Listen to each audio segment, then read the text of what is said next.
Mga mare, gusto niyo ba ulit maglibot sa aming munting tindahan? Tara, samahan niyo ako. Libot ko kayo sa aming munting tindahan habang nakaupo ako. Ayan.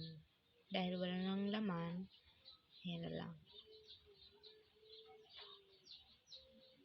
Maulan dito guys, sa Bicol, Camarines Sur.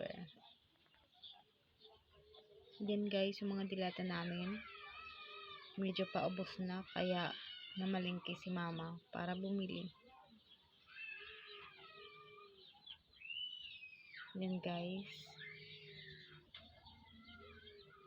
At yung mga libote andyan sa baba.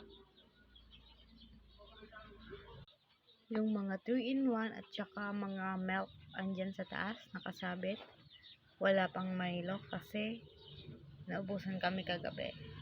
Ayan guys. Nasa sentro kami guys. At may tinda din kami ng gasolina. Ayan, medyo madilim guys. Yan mga mare, yan mani. Ako kaya ang gumawa. Paubos na guys ang aming paninda guys. Isang A naman dyan.